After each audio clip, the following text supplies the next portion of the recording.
ભગતજી મહારાજે 95 ત્રીજું વટના સમજાવ્યું ને એમને કહ્યું કે બરાબર છે, બધાની ભૂલ ગણીએ.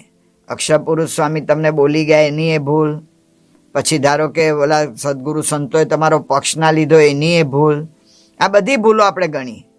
પણ તમે આટલા મોટા સદગુરુ છો ને આટલા વર્ષોથી સદગુરુનું સ્થાન ભોગવો છો ને સત્સંગમાં બધા તમને માન સન્માનથી જુએ છે, તેમ છતાંય તમને એક નાના શબ્દ, સંતના શબ્દ લાગ્યા, તમને અપમાન લાગ્યું, તમે આત્મા રૂપે ન વર્તી શક્યા, તમારી ભૂલ નહીં? જ્યારે પોતાનો અવગુણ દેખાયો ને શાંતિ થઈ ગઈ, કારણ કે એનો ઉકેલનો માર્ગ મળ્યો. એટલા માટે પહેલાં તો વિચાર્યું કે હું આનાથી દુઃખી, કે હું બીજાના વિચાર કરું છું એની ભૂલ છે, એ દુઃખી થશે એને જોવાનું, પણ હું દુઃખી થઉં છું એનું શું? તો અવગુણથી આપણને નુકસાન જાય છે. એક તો આ વિચાર. બીજો વિચાર એ છે કે આ અવગુણ ટળે એમ છે.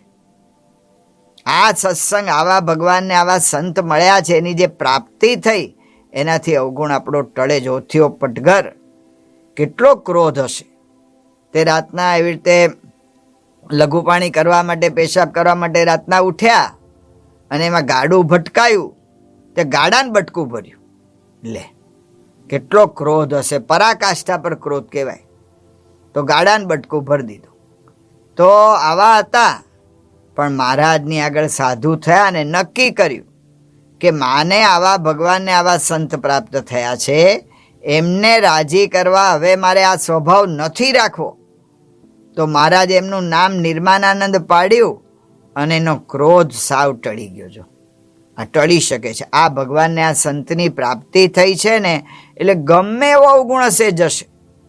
રીશુભાવાળાનું આપણે પ્રમુખ સ્વામી મહારાજના જીવન ચરિત્રમાં જોઈએ છીએ.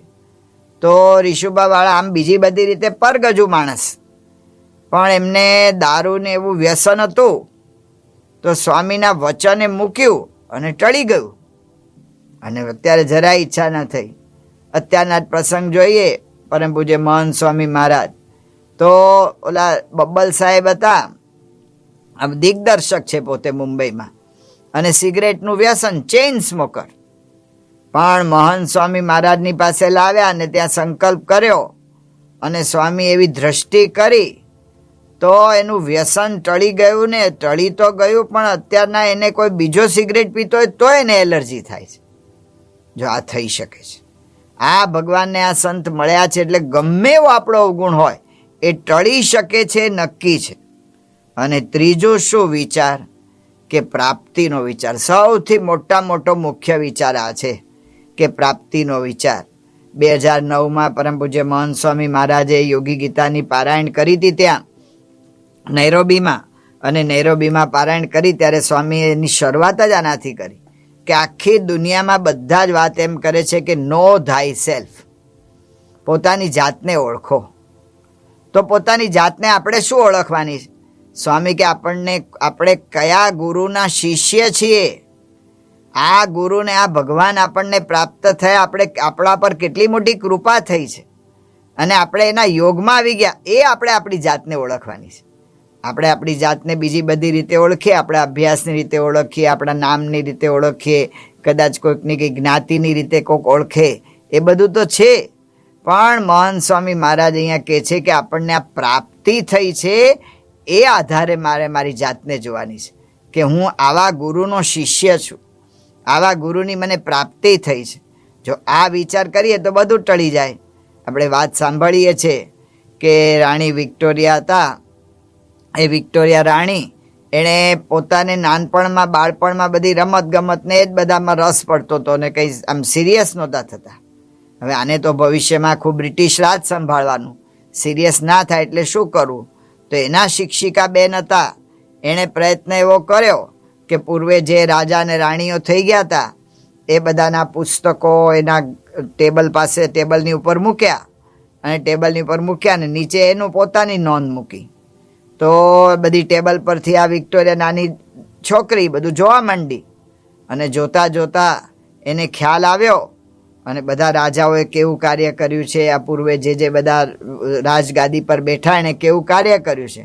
અને છેલ્લું હતું એ જે એનું પોતાનું એના માટે એટલે શિક્ષિકાએ લખ્યું હતું કે હવે ભવિષ્યના રાણી એ વિક્ટોરિયા થવાના છે. આને ખ્યાલ આવી ગયો કે હું કોણ છું. એની રીતભાતો, બોલવા ચાલવાનું બધું જ બદલાઈ ગયું. એક વિચાર આ પ્રાપ્તિનો કરે તો બધું જ થઈ જાય. આપણે જોઈએ છે ઘણી વખત આપણને લોકો બધા આપણે જોઈએ છે કે નાનો છોકરો હોય ને ટોકે કે ભાઈ તું આ ટેવ સુધાર કે ના સુધરે, મારી નહીં જ થાય. આમ ઘરમાં આવે એટલે તરત બૂટ ઉલારે, દફતર પણ નાખે સોફા ઉપર ને એવું બધું વર્તો હોય ને મોટો થાય પછી એવી એ જ ટેવ રહે. તે બૂટ આમ જેમ તેમ કાઢે અને ઓલું ઓફિસમાં ગયો એની બ્રીફકેસ હોય આમ નાખે, આમ મોટેથી ઘાંટો પાડે, પાણી લાવો આમ તેમ. તો બધા કહે હવે થોડો સુધર, તું મોટો થઈ ગયો ભાઈ. એ કે નહીં થઈ શકે.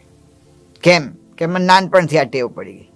પણ એજનો એ માણસ જ વરરાજા થાય તો કેવો આમ શાંત થઈ જાય. એ ધીમો ધીમો ચાલે, પાણી આમ ગટગટાવે નહીં, આમ એક ગ્લાસ ઘૂંટડો પીએ પાછું આમ રાખે, પાછો ઘૂંટડો પીએ પાછું આમ રાખે, પાછું આમ થોડી વાર થાય ને પછી અણવર પાસેથી રૂમાલ માગે. એક ખાલી વિચાર આવી ગયો કે હું વરરાજા છું. આખો ફેર પડી ગયો.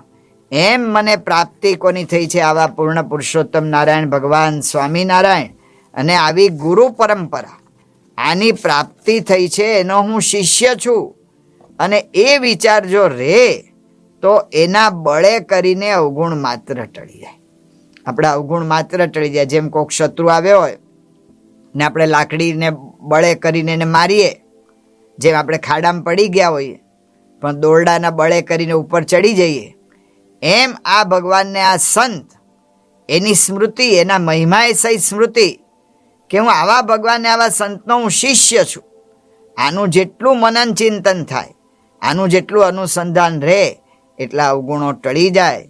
તો મહારાજ અહીંયા પહેલો અવગુણ આ કહે છે. આવા બધા મહારાજે 7 વિવેક આપ્યા છે એવો વચનામૃતા ગ્રંથ છે. તો એમાંથી આવી રીતે અમૃતપાન કરીને આપણા જીવનને આપણે સાર્થક કરી શકીએ. એ જ મહારાજ અને સ્વામીને પ્રાર્થના. શ્રી સ્વામિનારાયણ ભગવાનની જય. પરબ્રહ્મ ભગવાન શ્રી સ્વામિનારાયણ અતિ કૃપા કરીને આ પૃથ્વી પર અવતરિત થયા અને જે ભક્તોએ તેમને યથાર્થ ઓળખી લીધા તે બધા ધન્ય થઈ ગયા, નિહાલ થઈ ગયા, કૃતાર્થ થઈ ગયા. આવી જ કૃતાર્થતાની પ્રતીતિ સદગુરુ મુક્તાનંદ સ્વામીના શબ્દોમાં દ્રષ્ટિગોચર થાય છે. મુક્તાનંદ સ્વામી લખે છે, માયરી મેં તો પુરુષોત્તમ વર પાયો, સર્વાતીત અલૌકિક મૂર્તિ મિલત ભયો મન ભાયો, શારદ શેષ પાર નહીં પાવત નિગમ નેતિ કરી ગાયો, મુક્તાનંદ કે નાથ રસીલો